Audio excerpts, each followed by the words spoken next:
আপনারা জানেন যে কয়েকদিন পর পর এই ফুলগাজী, পরশুরাম এবং ছাগলনাইয়াতে একটু ভারী বর্ষণ হলেই ইন্ডিয়ার যে পাহাড়ি ঢল, সেই ঢল আমাদের এলাকায় নেমে আমাদের 3টি উপজেলাকে ক্ষতিগ্রস্ত করে।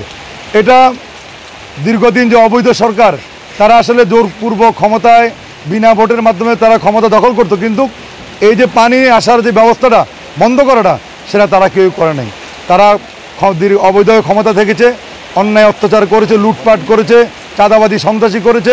কিন্তু এই যে ইন্ডিয়ার পানি এখানে আসবে, সেজন্য তারা শক্তিশালীভাবে যে ইন্ডিয়ার সাথে কথা বলবে, ভারতের সাথে কথা বলে এগুলো বন্ধ করবে বা এগুলা পানি আসলে এটা নিষ্কাশনের ব্যবস্থা করবে, সেই ব্যবস্থা তারা করে নাই। বিদায় আজকে এই 3টি উপজেলার লক্ষ পরিবার আজকে ক্ষতিগ্রস্ত হচ্ছে।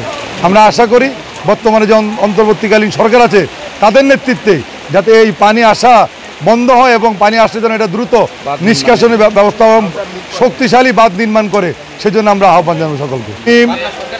গত নির্বাচনে আপনারা জানেন এখান থেকে নির্বাচন করেছিলাম, কিন্তু এদের কারচুপি দখলের কারণে আমরা এখানে নির্বাচন হতে পারিনি।